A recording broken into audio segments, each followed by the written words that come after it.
കടുത്ത വരൾച്ചയിൽ കൃഷി മുന്നോട്ട് കൊണ്ടുപോകാൻ കഴിയാതെ വലയുകയാണ് ഇടുക്കി ചിന്നക്കനാൽ 301 കോളനിയിലെ ആദിവാസികളായ കർഷകർ. പതിറ്റാണ്ടുകൾക്ക് മുൻപ് നടപ്പാക്കിയ ജലസേചന പദ്ധതി ഇന്നും യാഥാർത്ഥ്യമായിട്ടില്ല. 68 ലക്ഷം രൂപയുടെ പദ്ധതി 2006-ൽ നടപ്പിലാക്കി. കരാറുകാരൻ ബില്ല് മാറിപ്പോയെങ്കിലും ഈ പദ്ധതി വഴി ഒരു തുള്ളി വെള്ളം പോലും ഈ വഴിക്ക് വന്നിട്ടില്ല.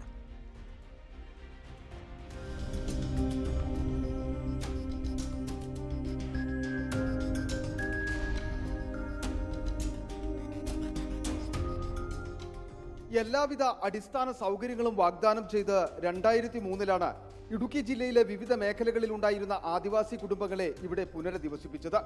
2006-ൽ 6 കിലോമീറ്റർ അകലെയുള്ള സൂര്യനെല്ലിയിൽ നിന്നും ജലസേചനത്തിനായി കോളനിയിലേക്ക് വെള്ളം എത്തിക്കുന്നതിന് പദ്ധതി നടപ്പിലാക്കി. 68 ലക്ഷം രൂപയുടെ പദ്ധതിയായിരുന്നു. ഇതിൽ 40 ലക്ഷം രൂപയുടെ ബില്ല് മാറി കരാർ കമ്പനി പോവുകയും ചെയ്തു. ഒരു തുള്ളി വെള്ളം പോലും ഇവിടേക്ക് ഇന്നുവരെ എത്തിയിട്ടില്ല. അന്ന് 68 ലക്ഷം രൂപ അനുവദിച്ചതാണ്. അതിൽ 48 ലക്ഷം രൂപ അവർ മാറി. ഈ ക്യാപിറ്റൽ സംഘടന എന്ന് പറഞ്ഞ ഒരു സർക്കാരിൻ്റെ ഏജൻസിയാണ് ആ പദ്ധതി ഏറ്റെടുത്ത് നടത്തിയത്. ആ വെള്ളം അവർ പൈപ്പ് ഇട്ടു. ഒരു കഷ്ടിച്ച് 2 ദിവസം ആ പൈപ്പിൽ കൂടെ വെള്ളം വന്നു. അത് കഴിഞ്ഞ പിന്നെ ആ പൈപ്പിൽ കൂടെ ഇതുവരെ ഞങ്ങൾക്ക് വെള്ളം വന്നിട്ടില്ല. ആദിവാസി കുടുംബങ്ങൾ നിരവധി തവണ പരാതി പറഞ്ഞു. TRDM മീറ്റിംഗ് വിളിക്കുമ്പോൾ പ്രശ്നപരിഹാരത്തിന് കരാർ കമ്പനി എത്താറുമില്ല. പലപ്പോഴും ഞങ്ങൾ TRDMന് പോകുമ്പോൾ ഈ പദ്ധതിയുടെ കാര്യങ്ങൾ ഉന്നയിക്കാറൊക്കെയുണ്ട്. പക്ഷേ അവർ ആ യോഗത്തിൽ വരാൻ ആവശ്യപ്പെട്ട് കഴിഞ്ഞാൽ അവർ വരികയില്ല. അവരുടെ പേരിൽ അവർക്ക് ഇതുവരെ ഒരു നിയമ നടപടി എടുക്കാനോ ജില്ലാ ഭരണകൂടത്തിന് സാധിച്ചിട്ടുമില്ല. നിലവിൽ മറ്റൊരു കുടിവെള്ള പദ്ധതി ഉണ്ടെങ്കിലും ഇത് കാർഷിക ആവശ്യങ്ങൾക്ക് ഉപയോഗിക്കുവാൻ കഴിയില്ല.